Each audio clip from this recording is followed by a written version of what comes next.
1 out of 4 employees worldwide experiences high rates of toxic behavior at work.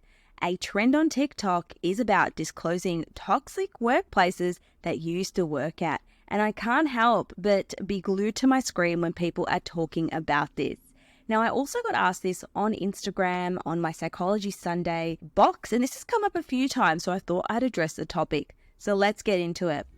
Welcome to the What's Eating You podcast. I'm your host, Stephanie, and I'm a psychologist, published author, and public speaker here to educate and validate. Enjoy the show.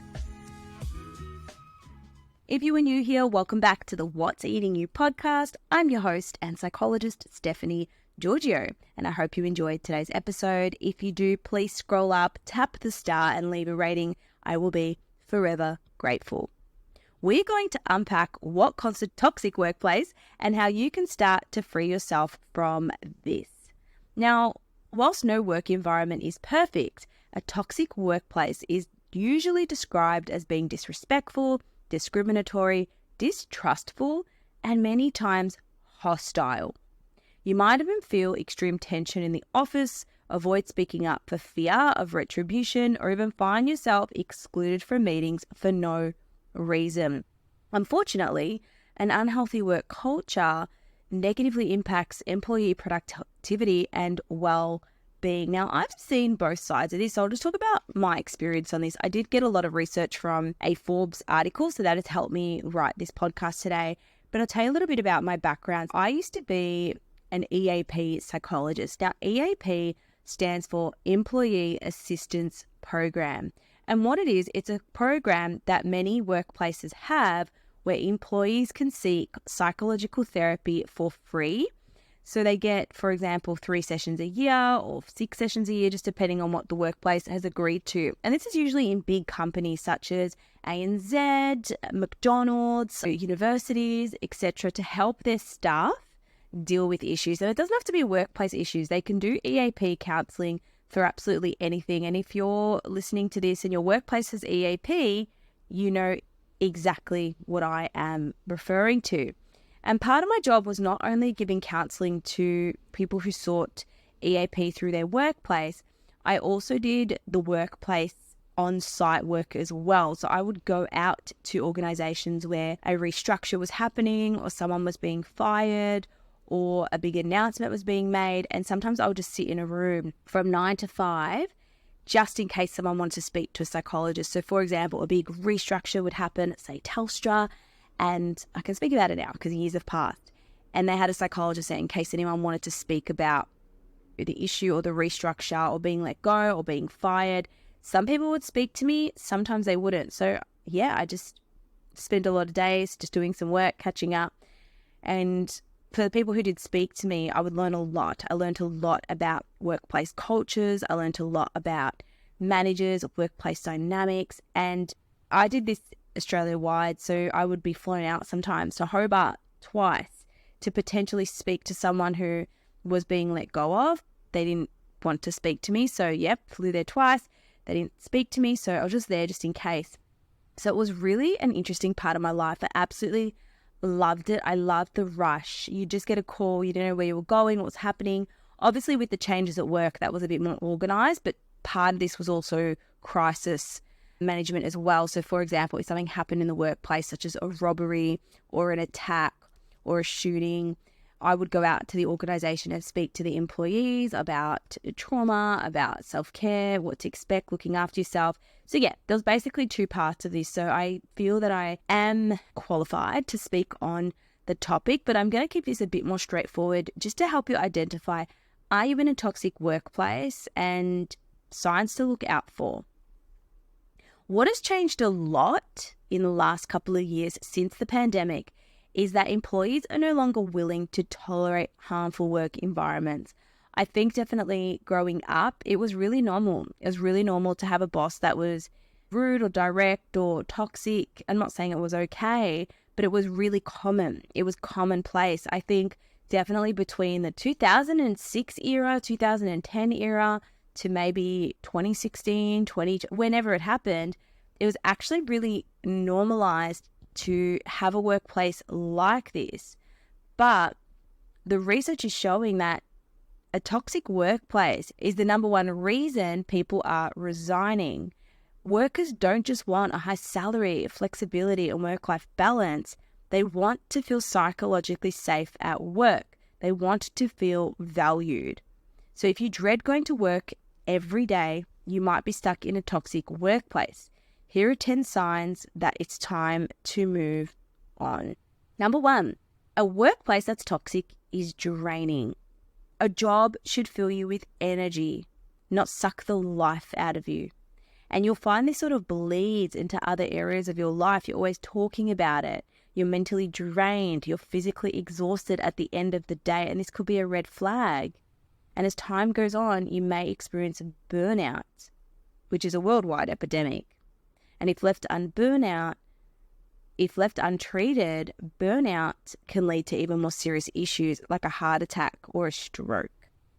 Number 2, a toxic workplace is demotivating. So another sign that you're experiencing a negative work culture is that you don't feel motivated anymore. In fact, you feel demotivated.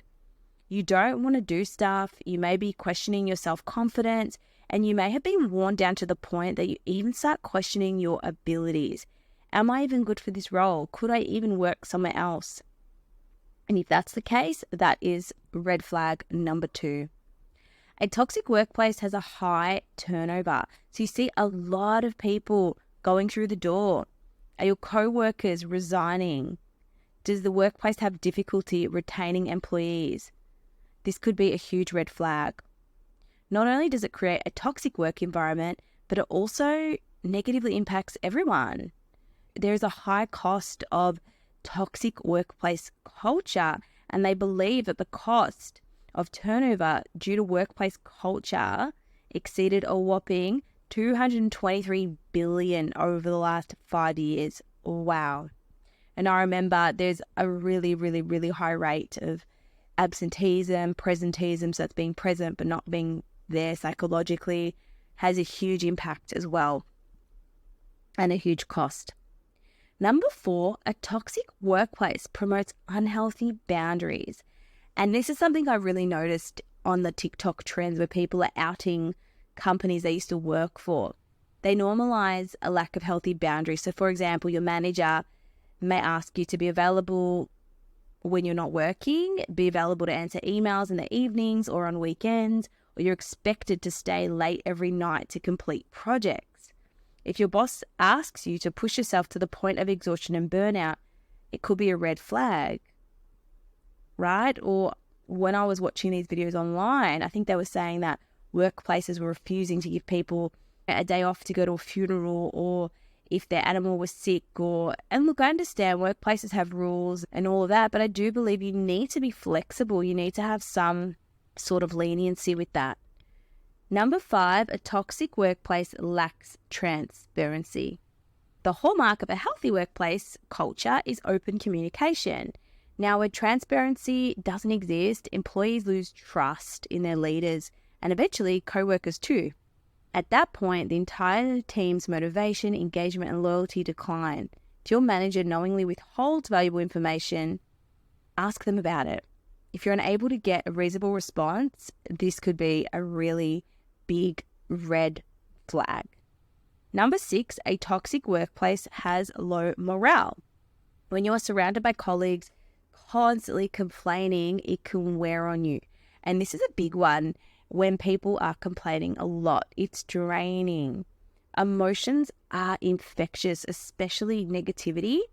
So if you endure constant tension because your team is dissatisfied, you might find yourself doing the same, and then you become that energy as well. And this could be a sign of a toxic workplace. Now, number 7 was interesting because I've never heard of this term before. A toxic workplace encourages cronyism. CRONYISM. Cronyism refers to the practice of awarding jobs to friends, family, and acquaintances who lack the qualifications for the position. This type of favoritism contributes to a culture that discourages diverse perspectives, which can be toxic. If you start noticing this trend, it might be worth looking at other opportunities. So do they just hire their friends or their family members for the role instead of people who are more qualified. Number 8, a toxic workplace doesn't support personal growth. And you know what the drill is. If you don't feel like you're growing, then you're not going to be happy, because progress is happiness. So if your boss continues to promise you growth opportunities or promise you a promotion that never happen, it's a warning sign. A healthy work culture encourages employees to hone their skills and learn new things. A lot of companies are scared of losing someone, or they're scared that someone might get too big. Let them. Let people get big. You've done a good job of getting them to that point. So if your company isn't invested in your professional development, they don't want you to try new things, that could be a red flag. Number 9, a toxic workplace permits harassment or bullying. A positive work culture should ensure a safe and inclusive environment for employees. But when harassment and bullying are tolerated, it contributes to a toxic workplace. So what are some examples of this? I actually used to run educational sessions to organizations about workplace bullying, what it is, how to be aware of it, because many people don't think that certain things are bullying. So bullying is a repeated behavior that can include offensive jokes, insults, intimidation, or physical threats. So if you recognize any of these behaviors, it's certainly not okay and you should speak to HR. And number 10, a toxic workplace allows disrespectful behavior. So an analysis revealed that the topics mentioned by employees that had the largest negative impact was one of the biggest things that affected people. So they actually looked at which topics had the negative impact. And what they found out was feeling disrespected at work came on top. So if you experience a constant lack of consideration and dignity for others at the office, it could be a big sign. If you're feeling disrespected, that's one of the biggest things that people recognized. So these are the 10 signs of a toxic workplace. I think at the end of the day, it really comes down to you as an individual person and what you're willing to tolerate. A lot of people will be like, oh, I can't afford to leave, or I need the money. But at the end of the day, your mental health is the most important thing. If you believe in yourself and you believe that everything's going to work out for you, then of course you can. I actually had a little moment this morning when I was leaving F45, and there's this psychology practice in this building that I train at. And I actually remember saying to my partner when we moved to Queensland, because when we moved to Queensland, I remember I let go of a lot of previous contracts and I let go of previous organizations I used to work for over the past couple of years. I just wanted to do my own thing. I wanted to do this podcast. I wanted to do social media. I wanted to do my food freedom. And I said to my partner, you know what? If it all fails, I can always just get a job here. That's fine. So there's always going to be a backup. Don't compromise your health for a job. There's always going to be jobs out there and you're always going to be able to figure out, but you have to have that mindset. If you come from a place of fear or you're scared or you're worried, then you may never have the courage to actually leave. So make sure you do speak to a professional about it. If this is you and you need support, speak to someone, because what you need to know is that if the thought of going to work makes you sick to your stomach, you're probably dealing with a dysfunctional environment. And even if you've tried to manage your stress, you've tried to change your thoughts, you've tried to change and it's still going, it could probably be the environment that's having a bigger impact. So in the short term, you might get stress, anxiety, or exhaustion, but over time, the tension and negativity can have a real detrimental effect on your relationships and self-esteem. And if you've dealt with this for years and years, an unhealthy work culture, it will take time to recover. So there's no reason to put up with a toxic workplace. If you notice these signs, take steps to plan your exit, get support, get advice, because by changing your environment, you'll have a better chance of feeling fulfilled and doing something where you're truly appreciated and valued, which you deserve. Thank you so much for listening to this episode. It's a little bit different today, so let me know if you did enjoy this slight twist. Please leave a rating by scrolling up and clicking the stars above. I will see you in the next episode. Thank you for listening to today's episode. I am truly grateful for you being here. If you got something out of today's show, please take a moment to leave a rating or review. To access more resources or support, check out the show notes below. See you next time.